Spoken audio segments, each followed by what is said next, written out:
One of my favorite songs is a song, it wasn't a hit, but it was to me. It was called Farmer's Blues. Me and Connie wrote that song, and me and Merle Haggard did it as a duet.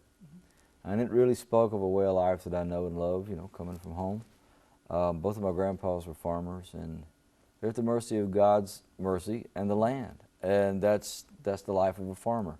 And I thought Merle was the right choice to call and say, help me tell this story, poet of the common man. Yeah. That's one of the, and of the old hits, probably Tempted was one of my favorite ones. This one's gonna hurt you for a long time, long time. I like that one. But I really love the kind of songs I'm writing now because, once again, this TV show gives me an audience. It's a rural culture audience. That's real folks that know about real life problems, real circumstances, and I don't have to pretend. I can tell the truth, good, bad, or indifferent. Well, I still listen to the same old records I always have. I love when a new song drifts in, but when I get off by myself and nobody's looking, I still listen to Flatt and Scruggs and Waylon and Merle and John R. Cash and, you know, Elvis and Jimmy Rogers. Those are Connie Smith and Tammy Wynette, you know. That's what's in my jukebox. He rubbed the trees and brambles on the Canadian River shore, and then he started and farmer would open up his door.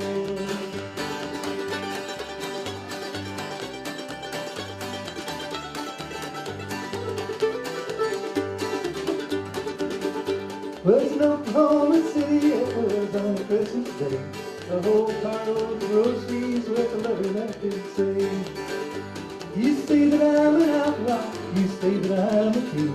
Well, here's Christmas dinner for the family on me.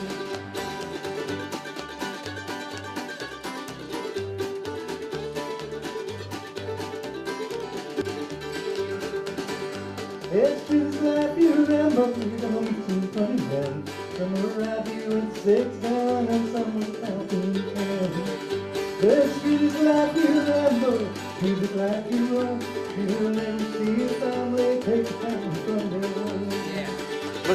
Look at the legacy of country music. I don't care if you get on by way of Taylor Swift or Jason Aldean or Leroy Troy, just get inside the bubble of country music and start finding your way through it. It's really colorful and it's rich and it's deep and it's wonderful. You'll eventually wind up at the front door of Jimmy Rogers and the Carter family at the very, you know, beginning of it all. But at all points in between, there's a wonderful legacy.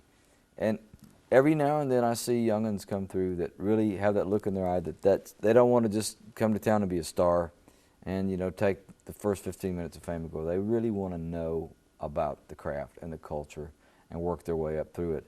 And that's the kind of people I love going, hey, sharing wisdom with, sharing costumes, sharing music, sharing songs, whatever. And, you know, you can't plan it, but I always know it when it comes in my presence, and it's always here, take it. Well, I think going home down into the pines of Mississippi always rejuvenates me. It reminds me who I am, where I come from, whose boy I am. And it puts me back in touch with, you know, my original self. But beyond all that, I love California, I love the American West. But Connie and I, when we really want to relax and just let it all fall down, we found an island in Hawaii we love going to and spend a few days over there. Except it's so expensive. The last time I was there, I wanted a watermelon. I saw a watermelon. Mississippi people understand, will enjoy this. Take your watermelons to Hawaii because they wanted $21 for a watermelon at the supermarket. And I went, time to go home. But we love Hawaii. It's a beautiful place.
and I love nature, and my office is real close. If I can stay at the house, that's just fine. Hanging out with Connie Smith and just doing nothing or watching television or just relaxing is a good thing. My mom and dad still live close by, about 40 minutes from here. It's always wonderful to go out and just have a meal or just sit and hang out with them. Yeah. So it's family. Oh, my favorite channel is the Western Channel, Encore Western Channel. Old Gunsmokes, Have Gun Will Travel. That's fantasy for me, and a fashion show too. So you can watch those cowboys look cool, shoot pretty guns and ride pretty horses and chase pretty girls. That's fun. I love the cowboy stuff. We had so many radio records, and then one day I could feel the flame just dying, and I chased it and tried to keep it going, and I started chasing, trying to do what everybody else was doing instead of what was in my heart. And it got me just a little more distance, a little more airplay, but it made me miserable. I couldn't stand it. And I felt like a failure. I felt like just the world had come to an end because my songs weren't put on the radio. And then a light bulb went off in my head that when I was with Lester Flatt's band, they had been in business since 1949 and hadn't had a hit in a long time. When I was in Johnny Cash's band, he'd been in business since 1955, hadn't had a hit in a while, and it didn't matter one bit.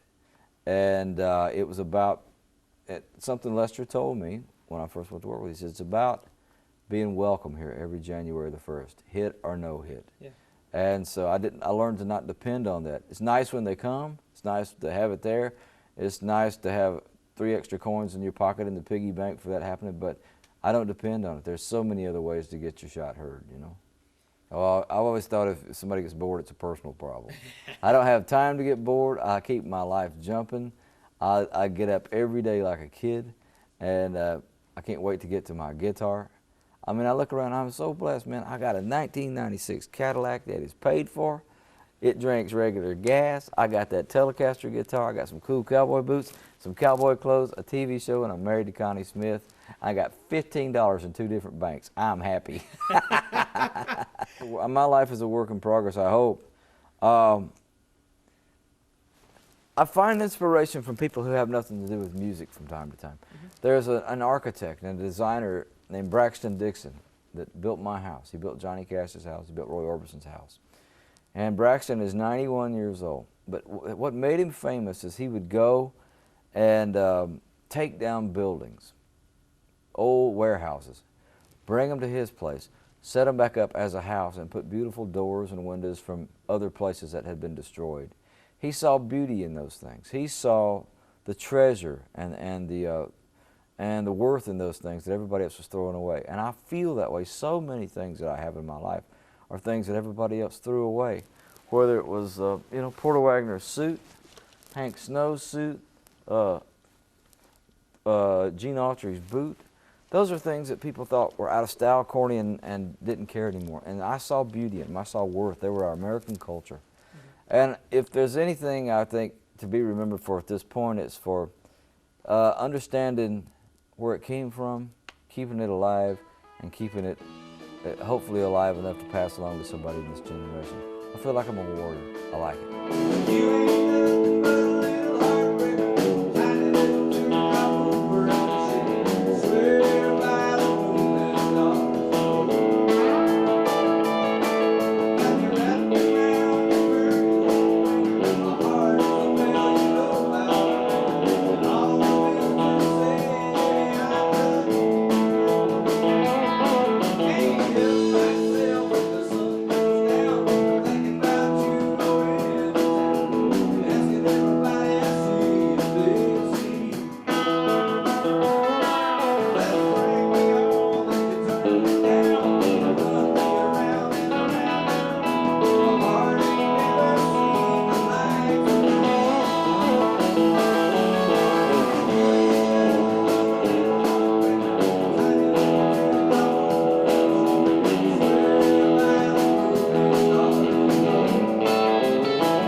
first went to work with Johnny Cash. I met him, and a buddy of mine was building a guitar for him. And I kept up with the progress of that guitar. I kept telling him, I want to go with you when you take that guitar, because Lester had passed away, and I needed a job. So I went to my buddy's recording studio with my friend that had built John a guitar. And I never met him before, and when I got there, he just kept shaking my hand. He said, where are you from? I said, Mississippi. He said, I thought so. He said, what you been doing? I said, getting ready, let's go. He said, all right, let's go. And about 3 weeks later, I got a call. And he called me in the meantime. He said, do you play the fiddle? I went, oh, yeah, I play the fiddle. I can't play the fiddle, but I didn't want to lose the gig. And so the first night, he threw it to me, and I borrowed a fiddle, and he looked at me like, what is it? It sounded like 20 cats coming out of a box, you know. And at the end of the trip, he sent me my paycheck and a beautifully written letters. Dear son, thank you for being a part of our show. You had life and the spark to it and the whole thing. And then he says, P.S. the all-fiddle squeaker just yours. But I had to lie. I had to get that job.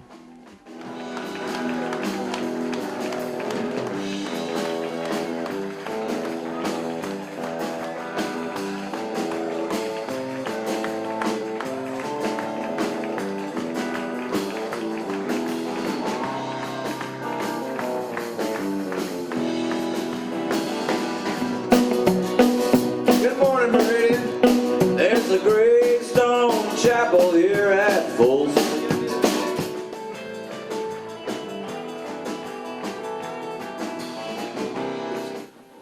Congratulations to my friend Chief Phyllis Anderson of the Mississippi Band of Choctaws from hometown Philadelphia, Mississippi.